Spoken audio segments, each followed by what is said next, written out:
Dear friends, we saw in the previous chapter the control of the aspiration flow and the cut-in frequency. We need a third linear control, that of diathermy. This control must be linear in order to adapt the diathermy power to the vessel to be coagulated. But it must also be permanently accessible, without the need for a specific activation, as may be the case for silicone injection or laser activation. In fact, when diathermy is required, any intermediate procedure will result in a loss of time during which the vessel will continue to bleed.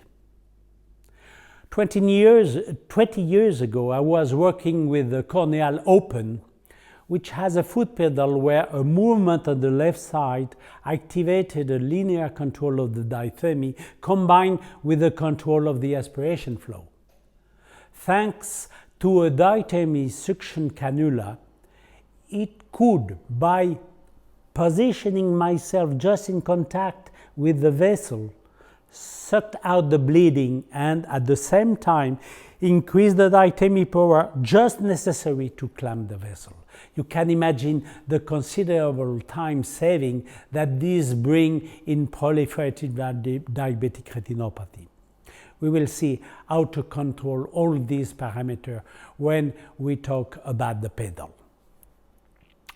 We need a Bss infusion system, and for that you have two systems that compete against each other: gravity infusion and IOP systems. I say systems because there are many different systems. At the risk of sounding conservative or even old-fashioned, I would say that I have always preferred to work with gravity. It is true that with gravity you won't have exactly the same pressure depending on whether you aspirate or not.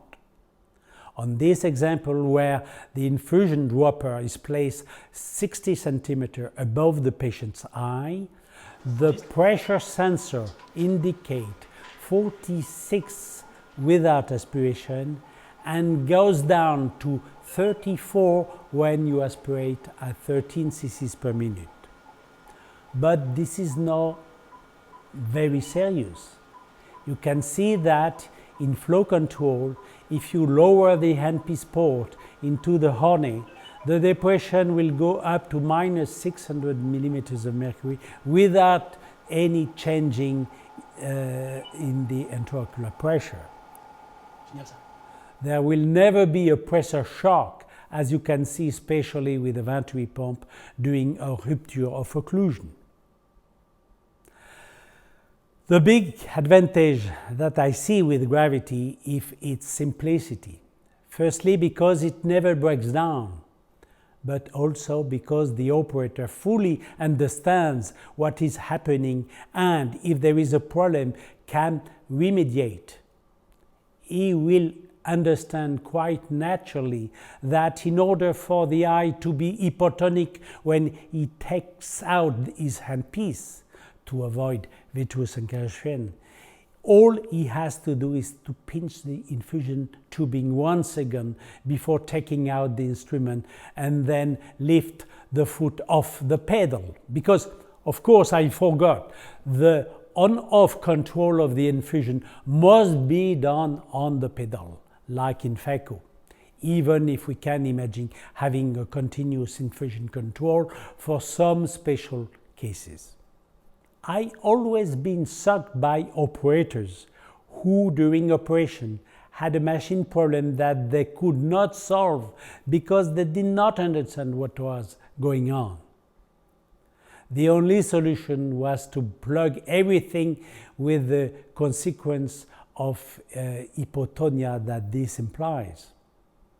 So it's true that it can be intellectually satisfying to place a peristaltic pump behind a venturi pump, which is a shame, to be able to estimate roughly the aspiration flow rate that the venturi sucks in, to compensate the infusion by the same flow rate. Okay, we can also in a car assess the pressure on the accelerator, and depending on the gear and the gearing gauge and the speed of the vehicle, calculated thanks to a GPS, estimate how much petrol to inject into the engine.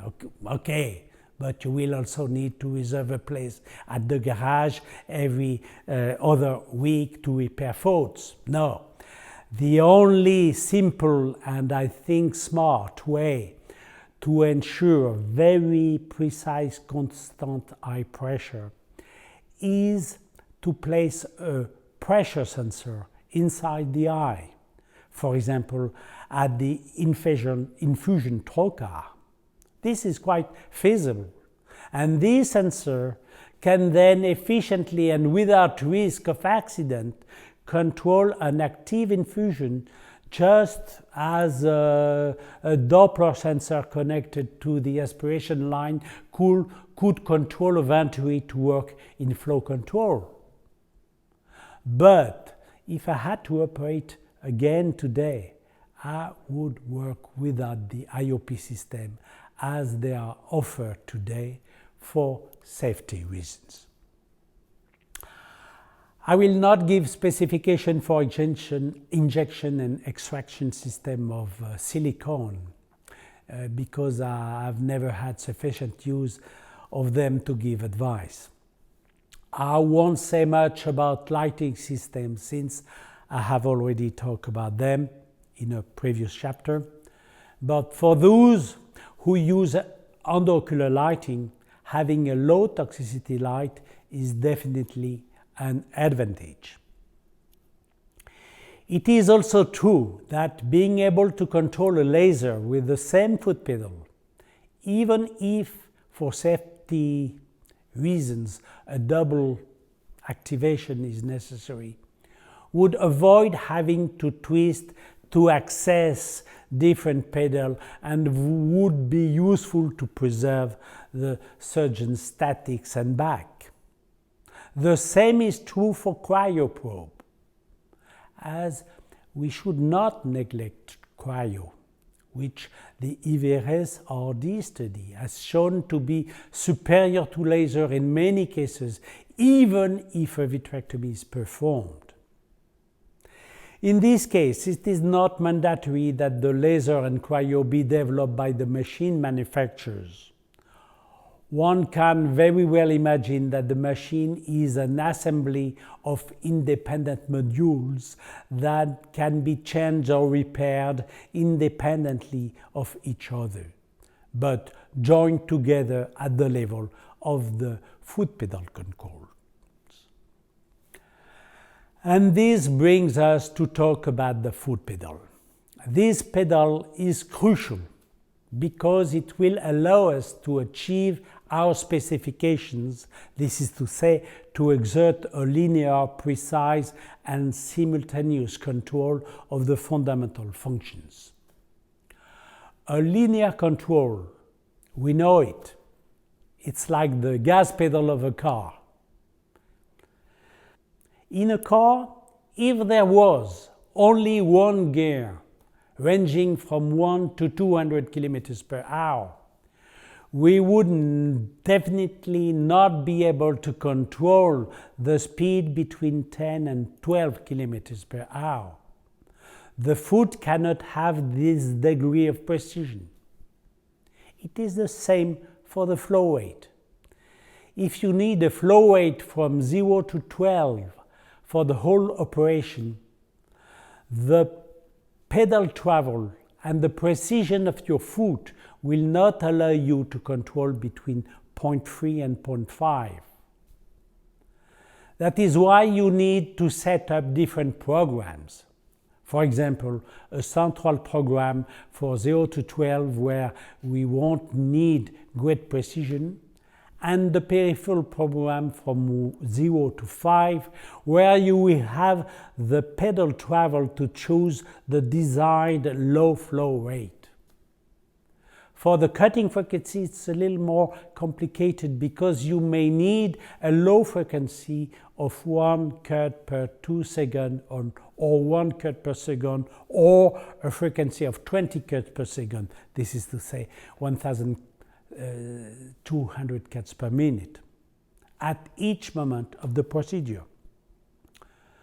The way to achieve this is to have a logarithmic frequency control as a function of the travel.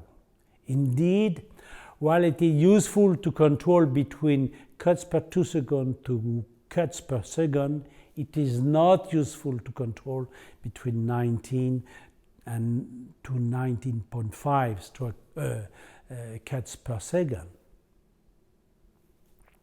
Now, to control this function independently and simultaneously, I know only one way, and that is to use the Bilinear foot pedal, which I developed with Antonio Beretta of Opticon in 1984, and for which I never applied for a patent.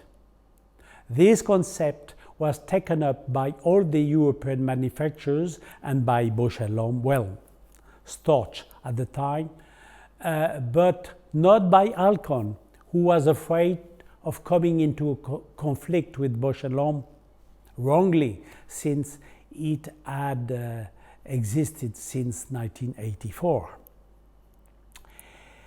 Here is what I had on the pedal of the Opticon or the Cornell machine. Opposite, in the axis of the pedal, was the flow control. There was a fairly firm rest position with the ebb at the heel turning the peristaltic rollers upside down. If you press forward, there was a first notch controlling the opening of the infusion, and then a linear aspiration flow over a length pedal of 10 or 12 centimeters. On one side, left or right, depending on whether you are right or left-handed, there was the cutting control over a travel of about 10 or 12 centimeters, combined with the aspiration flow control. Thus, the operator could choose, for example, a large aspiration flow with a fast cut for the central vitrectomy, or a low or no cut to aspirate the blue, the island blue, or a small aspiration flow with a slow cut to remove precisely the peripheral fibers, or with a fast cut to nibble a proliferating veil. The control of the functions was simultaneous and independent. On the other side, there was the diathermy control, also combined with aspiration, which allowed, as we have seen, thanks to a diathermy cannula, to aspirate an hemorrhagic while coagulating the vessel. On the left and on the right, there were 6 buttons, including 4 mains one, a button for on-off for the permanent infusion, a button to go to the next program, a button to raise or lower the infusion stem, and a button to activate the cryo and thus allow to carry out Jean-Paul Amar's technique, which consists in making a cryo during a vitrectomy to aspirate the pigmentary cells expelled. 2 other buttons were available for other functions on demand, and in order to do it properly, this pedal has to be adjustable in height so as to put it at the same height as the microscope pedal in order to secure the spinal static of the surgeon. It's a pity that today none of the top 3 main machine manufacturers offer you a pedal that allows to control so many functions independently and simultaneously. What did not exist in 1984, however, was the ability that we have now, thanks to touchscreens and integrated computers, to produce different programs that can be customized to the need of different surgeons. Everyone can thus establish their own program by even choosing options which are offered to them on the speed of rise in vacuum or in flow. This is especially useful in phaco, much less in vitrectomy because it's very rare to be in complete occlusion. On the other hand, there is a development that a HAD dork do, which is interesting because it allows the machine to tell the operator what is the viscosity of the fluid is sucking. A range of sound, A, B, C, D, E, F, G, is assigned to the vacuum levels in real time.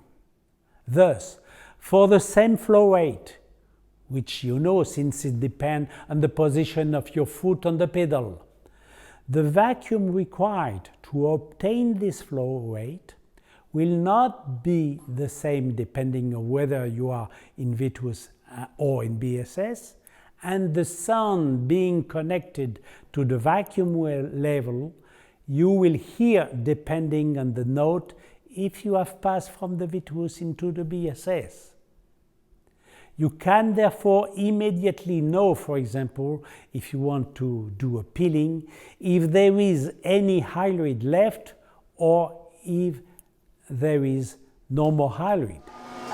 Here is an example of what it looks like, and for a better visual understanding, I choose a vitreous hemorrhage. I select 11 or 12 cc aspiration flow, and the vacuum required to obtain this flow rate is -400, -450, or even -500 millimeters of mercury. I hear this vacuum level just like a non-electric car driver hears the level of his engine. Then, suddenly, without changing the flow rate, I hear the sound of the vacuum dropping, indicating that I have passed into the BSS. In fact, the vacuum has dropped down on its own to levels of -100 or even -70 millimeters of mercury. So I know that my central vitrectomy is done, and I can change the program and start my first round of peripheral vitrectomy with a maximum flow rate of 5 cc per minute. Here is vitreous, and the sound rises at the same time as the depression, even if I am like here, in more posterior vitreous, non-hemorrhagic, that I could have missed. The sound guides me and tells me, you have to insist. I finish my first lap and move on to the second peripheral lap, the precision lap, to remove the last fibrils with a much slower cutting frequency. Here is some peripheral vitreous remnants that cause small changes in the sound. My vitrectomy is almost finished.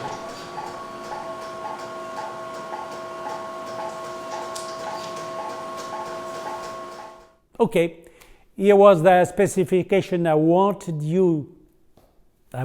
to give you.